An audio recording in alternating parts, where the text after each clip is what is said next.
Soy egresado de licenciado en letras, pero doctor en artes.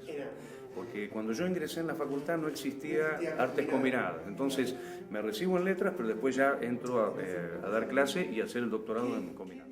Hoy pensar el teatro no se puede hacer por fuera de la filosofía. Es decir, la filosofía hoy es verdaderamente la base del pensamiento teórico teatral. A mí me gusta hablar de filosofía del teatro. Cuando uno empieza a preguntarse qué acontece en el acontecimiento teatral, lo primero que acontece es una reunión de cuerpos. Los cuerpos de los espectadores, de los técnicos y de los públicos, de los artistas, ¿no? Artistas, técnicos y espectadores. En un tipo de reunión que es una reunión muy ancestral. Una reunión que depende de lo que se llama la cultura viviente. A mí me gusta hablar del convivio, ¿no? El convivio es justamente la reunión de cuerpo presente en un espacio territorial. Esto se vincula con lo ancestral humano, o sea, la primera vez que se formó el convivio fue cuando se juntaron dos personas, o cuando la madre tuvo por primera vez su niño en la panza. Entonces, el convivio es algo así como una institución ancestral inseparable. La palabra convivio implica la palabra vida. Y la vida o existencia, dicen los filósofos, es el único ente independiente. Por eso se lo llama un ente metafísico. ¿Qué quiere decir independiente? Que no depende de otro ente. Por ejemplo, yo esta silla la podría romper y la vida seguiría aconteciendo. La vida no depende de esta silla. En cambio, esta silla sí depende de la existencia, de un orden de existencia. Entonces, cuando uno ve los cuerpos vivientes en el teatro, reunidos y produciendo poesía con el cuerpo, ¿no? Con la acción física, generando un orden poético, la primera pregunta que uno se hace es, ¿el teatro solo es lenguaje? ¿Solo es signo? ¿Yo estoy viendo solo signos en el teatro? ¿O también estoy viendo un cuerpo vivo frente a mí? Aurático, atravesado por la existencia. Lo maravilloso que tiene el teatro, que no lo tiene el cine, es que cuando yo voy al teatro, entre otras cosas, voy a expectar la existencia. Y cuando estoy expectando la existencia en el cuerpo viviente del actor, produciendo un acontecimiento único, efímero, porque es incapturable. El teatro es incapturable. Yo podría filmarlo un poquitito, pero esa información que guardo no es el acontecimiento. Entonces la sensación que uno tiene es el acontecimiento del lenguaje se sostiene en otro acontecimiento, que es el acontecimiento de reunión y el acontecimiento de existencia. La gran pregunta es hoy por la vigencia de la palabra teatro independiente, que la palabra se sigue usando, la usa muchísima gente, la usa la ley nacional que funda el Instituto Nacional de Teatro, la usa el Consejo Provincial de Teatro Independiente en la provincia de Buenos Aires, la usa Artei, ¿no? Esta asociación de salas que invoca justamente la Asociación Argentina de Teatro Independiente. La usan los festivales, ¿no? Estoy pensando en el Festival Escenas, que habla justamente de salas independientes, ¿no? Es decir que la palabra independiente se sigue utilizando y esto hay que respetarlo, porque evidentemente si se usa la palabra es porque está arraigada en una manera de relacionarse con el pasado teatral y una manera de sentir una pertenencia respecto de una historia del teatro argentino, ¿no? El fundador es Leónidas Barletta, ¿no? En el año 1930, finales del 30, él junta a un grupo de teatreros y fundan el Teatro del Pueblo, que todavía no se llama Teatro Independiente, ¿eh? Se va a llamar más adelante Teatro Independiente, va a empezar a aparecer en los programas de mano un subtítulo, digamos, que dice Teatro del Pueblo, primer teatro independiente de la Argentina, pero no nace con ese nombre. Es muy importante ver que,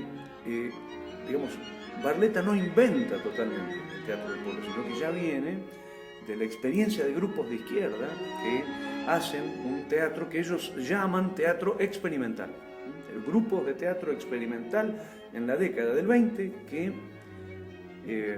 se oponen de manera brutal, de manera violenta a el teatro comercial, el teatro de capocómico, el teatro de productores, ¿no? Con respecto a la relación con el teatro comercial y el teatro oficial, digamos, en el año 30, hay algo muy importante que hay que tener en cuenta, y es que hay un momento de auge brutal del teatro comercial. Es uno de los momentos más maravillosos del teatro comercial, fundamentalmente por la cantidad de compañías, la cantidad de capocómicos, la cantidad de obras que se estrenan. A mí me gusta llamarlo, en el libro, el periodo industrial del teatro argentino, porque se estrenan cualquier cantidad de obras y se escribe mucho, ¿no? Pero el teatro oficial todavía no tiene prácticamente existencia. Porque pensemos que el Teatro Nacional Cervantes lo compra Marcelo T. de Alvear a través del Banco Hipotecario en el año 26 y no empieza a funcionar como teatro oficial. El teatro oficial el Teatro Nacional Cervantes empieza a funcionar en el año 35 como teatro oficial. Y lo que sería la comedia de Buenos Aires, lo que hoy es el Teatro San Martín, empieza en el 44. Es decir, que todavía el teatro independiente no se está peleando con el teatro oficial, se está peleando con el teatro comercial. Y esto lo dice muy claramente Barletta en los estatutos. Cuando se funda el Teatro del Pueblo, en los estatutos dice que se van a mantener al margen de toda la gente que esté trabajando en el teatro comercial. Y dice que también se van a mantener al margen de las incidencias del Estado, ¿no? Pero hay algo muy importante, y es que Barletta acepta durante la gestión de su Teatro del Pueblo, en los primeros años del Teatro del Pueblo, acepta trabajar en salas que le da la municipalidad. Es decir, que hay algo muy interesante, que sería, una cosa es la teoría del teatro independiente y otra es la práctica, porque Barletta hace acuerdos con el Estado de la Ciudad de Buenos Aires. Hay que pensar, para pensar lo que está haciendo hoy, lo que está discutiendo hoy el teatro independiente, creo que hay que pensar los procesos históricos del teatro independiente. Para mí hay dos cosas que habría que pensar de esos procesos, que creo que es fundamental. La primera cosa es que en el año 42 se produce un cisma dentro del Teatro del Pueblo. En el 42, o sea, el 42, son 12 años nada más de historia. Resulta que el Teatro del Pueblo produce una película, Los Afincaos, le va muy bien, y entonces un grupo muy importante del Teatro del Pueblo plantea dentro del Teatro del Pueblo el problema de la profesionalización. ¿Qué sería esto? Vivir del trabajo de actuación, de escritura de obras, etc. Barletta se opone y se le divide el Teatro del Pueblo. Es el mismo momento en el que la municipalidad le saca la sala del teatro que está en la calle Corrientes 1530, que justamente, ¿por qué se la saca? Porque quiere instalar allí la llamada Comedia de la Ciudad de Buenos Aires, que va a ser el posterior Teatro San Martín. Después se tira abajo ese teatro y se construye en un edificio que es el que actualmente conocemos, ¿no? El otro tema que hay que tener en cuenta, creo yo, es que hay dos momentos muy importantes para el teatro independiente, que son la aparición del peronismo y la Revolución Cubana. Son dos momentos históricos que marcan una organización interna. A partir de la Revolución Cubana, yo diría que el teatro independiente en Buenos Aires se empieza a volver micropolítico. ¿Qué quiero decir con micropolítico? Construcción de espacios de subjetividad alternativa. Es decir, comienza no a pensarse como movimiento de teatro independiente, sino que se piensa más bien como construcción de talleres, grupos, que más que estar reunidos en una única dirección, constituyen algo que se parece mucho a lo que pasa hoy. Que hoy el teatro independiente, ¿cómo funciona? Funciona fundamentalmente de manera micropolítica. ¿Qué quiero decir con micropolítica?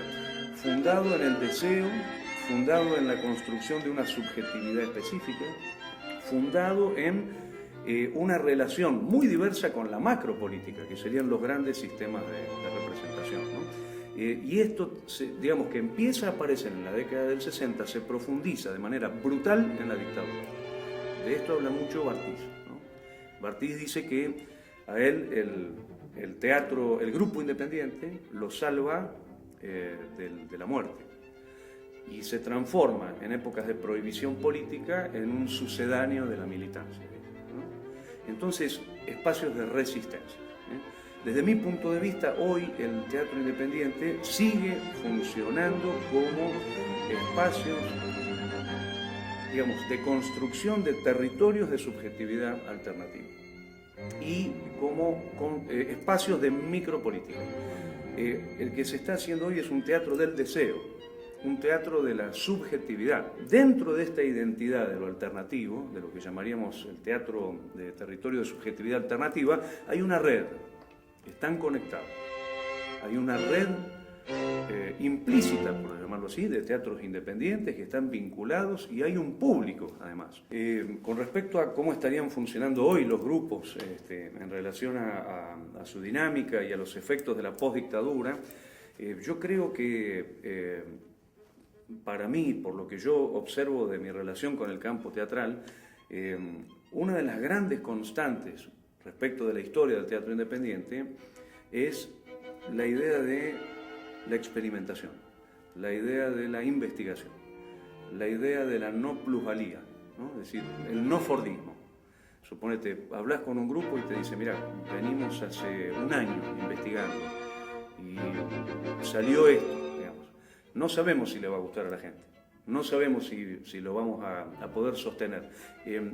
Mi sensación es que hay una verdadera pasión en este sentido y yo lo veo por la cantidad enorme de espectáculos que se estrenan en el circuito independiente todos los años. Lo veo también por la aparición de una generación de chicos que hoy yo los podría llamar sub 30, no sé si me explico, menores de 30 años, que me impresiona por la polenta que tiene, por la creatividad que tiene, por la fuerza. Digamos, en Buenos Aires el teatro es una biopolítica, es decir, es una forma de vivir. No es solamente hacemos obras y después vivimos en otro sentido, sino que el teatro está profundamente ligado a la forma de vivir.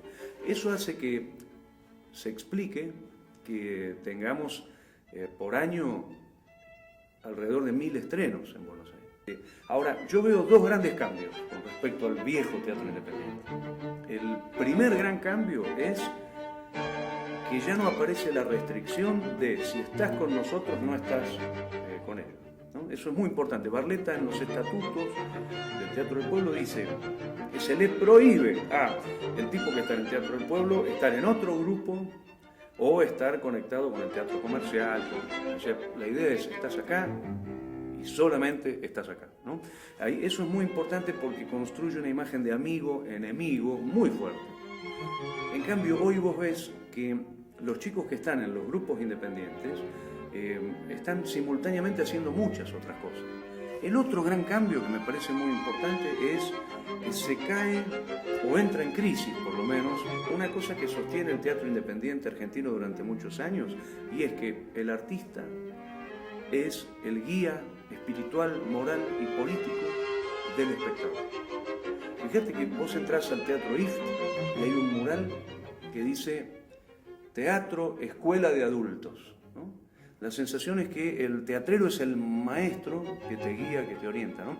A mí me gusta llamarlo a eso el teatrista ilustrado, ¿no? El teatrista ilustrado era el tipo que te decía cómo tenías que pensar, cómo te tenías que orientar en la vida, cómo te tenías que guiar en un mundo convulsionado, de qué manera tenías que, digamos, armar tu sistema de valores, ¿no? Es decir, el teatro cumplía una enorme función pedagógica en ese sentido.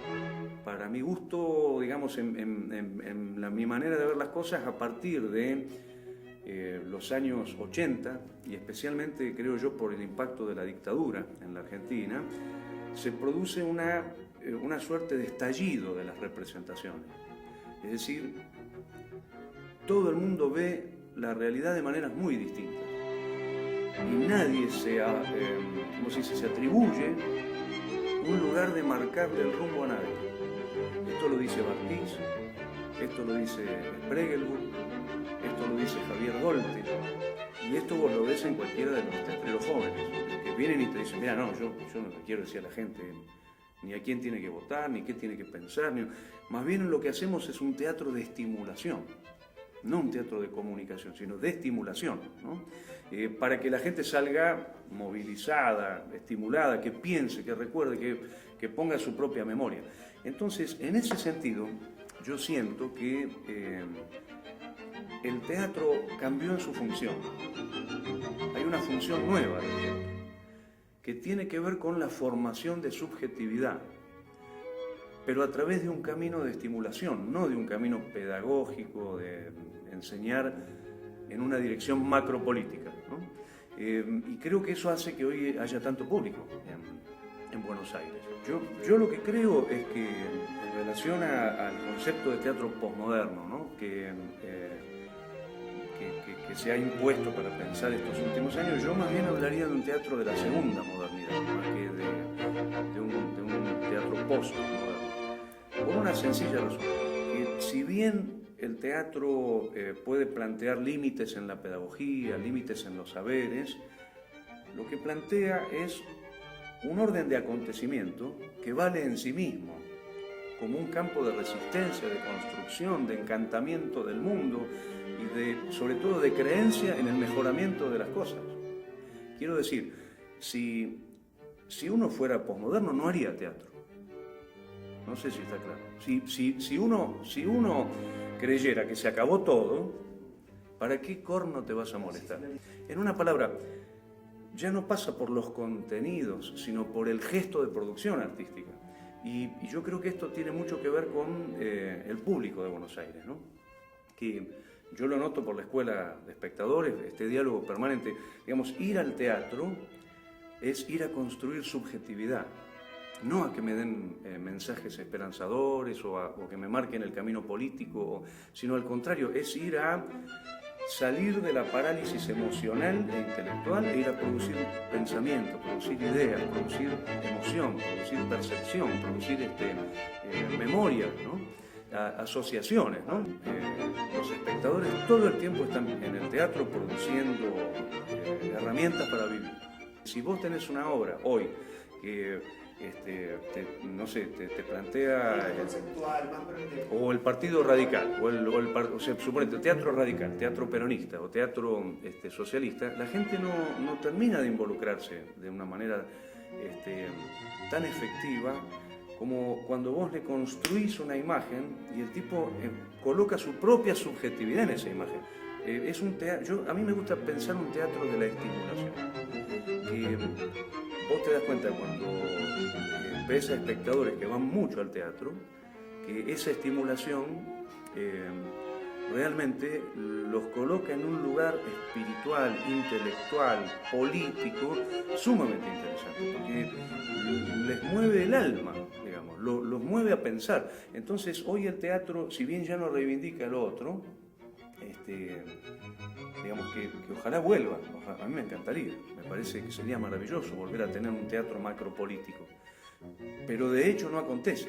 Entonces yo creo que no hay que pensarlo como una crisis, sino que hay que pensarlo como una necesidad histórica. En este momento, claro, después de lo que ha pasado, la necesidad histórica es construir un teatro micropolítico, pero que deja latente la posibilidad de un regreso a lo macropolítico. Yo considero que Buenos Aires es una de las más grandes capitales de teatro del mundo. Tengo la suerte de viajar y puedo ver el funcionamiento de otras capitales. Me parece que Buenos Aires está entre las capitales más grandes, realmente, y además las más originales, ¿no? Yo justamente en el libro trabajo sobre ciertos aportes que ha hecho el teatro argentino al teatro del mundo y son aportes muy importantes. Hablo, no sé, del teatro independiente, del teatro comunitario, hablo de, digamos, el sainete criollo, el grotesco criollo, una cantidad de cosas que me parece que son muy fuertes, no solo en cuanto a dramaturgia, sino también a poéticas de actuación, poéticas de dirección, etc. Esto no quiere decir que Buenos Aires no tenga muchos problemas. Buenos Aires tiene grandes carencias. Por ejemplo, Buenos Aires es una gran ciudad de producción de teatro, pero es una ciudad muy pobre en cuanto al teatro que recibe. a diferencia de Nueva York, a diferencia de París, o a diferencia, no sé, de Barcelona, por ejemplo. Nosotros no tenemos mucha circulación de teatro extranjero. Ese es un ejemplo. Después hay muchas otras carencias, ¿no? Faltan, bueno, en el libro están señaladas. Yo creo que los teatreros están haciendo cosas muy buenas, la verdad. A mí me parece que, digamos, tengo la suerte de venir trabajando desde el año 89 en crítica, y empecé en investigación en el año 84, o sea, tengo ya cuantos años de experiencia, digamos, ¿no? Por lo menos más de 20 y pico de años, sí, casi 30, ¿no? Casi 30 años ya. Y yo he visto señales muy buenas en estos años. Por ejemplo, veo una mayor preocupación por la historia, por armar archivo, por guardar la memoria. Veo una mayor preocupación por la sustentabilidad, es decir, por ¿cómo te podría decir? La posibilidad de que el teatro no sea flor de un día y desaparece, sino de sostener una biopolítica. Veo una enorme preocupación por la formación y veo también grandes iniciativas de gestión. Yo creo que si hay algo muy bueno que ha pasado en estos años, que es el pasaje de un actor, un teatrero, digamos, acreedor, a un teatrero gestor. Fíjate la cantidad de festivales, no sé, reuniones, publicaciones, páginas, intercambios, viajes, giras, etc. Realmente es impresionante la cantidad de cosas maravillosas que se están haciendo, ¿no?